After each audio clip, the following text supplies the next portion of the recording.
And now, WTOL 11 Sports, sponsored by Jim White Honda.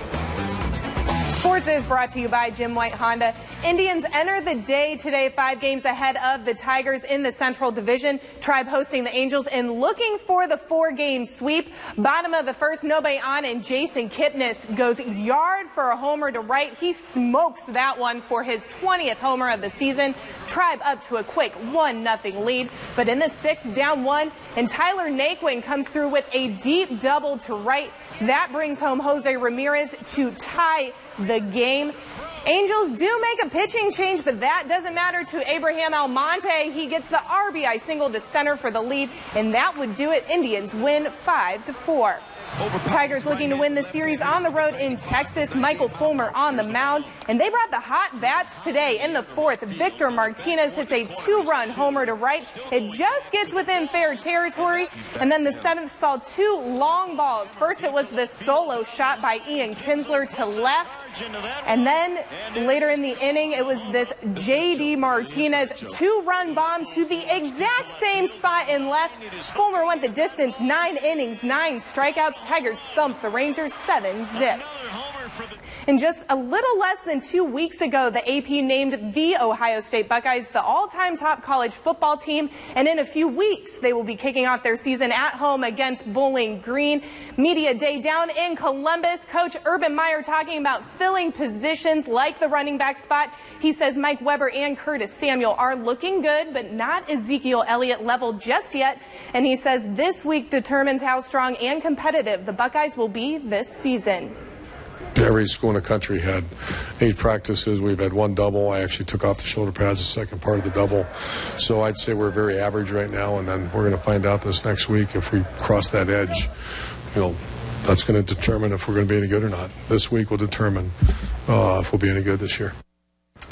From the college gridiron to the high school fields, all levels of football are in the countdown to kickoff, and we continue to get you ready for those Friday nights with the Clay Eagles. Here's Dan Cummins.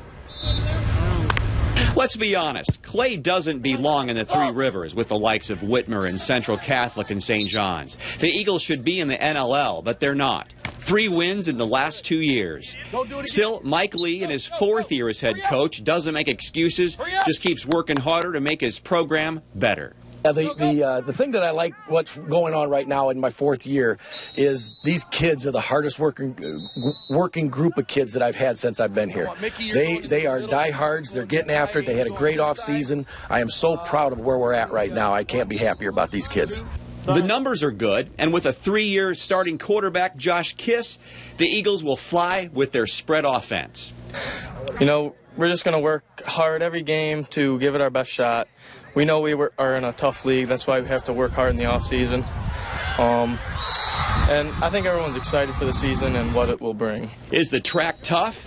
Yeah, but even their non-conference slate doesn't do them any favors. Clay opens at home with Perrysburg.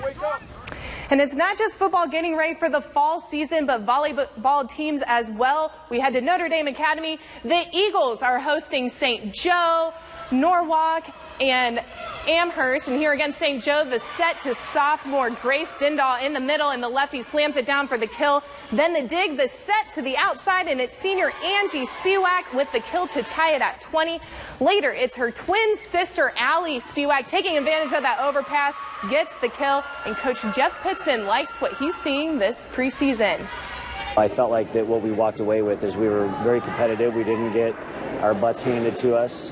Some of the teams that we haven't beaten in the past, we beat. So I feel like that we're walking away with a lot of information.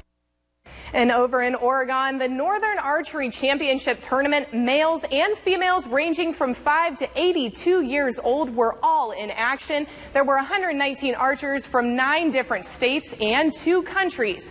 And for local archers, they say even though it's an individual sport, they love the sense of community they get at every tournament.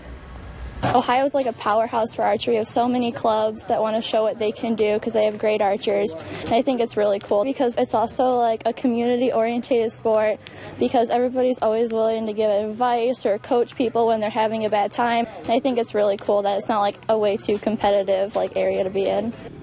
And that's it for sports. We'll have more tonight at 10 and 11. See you then.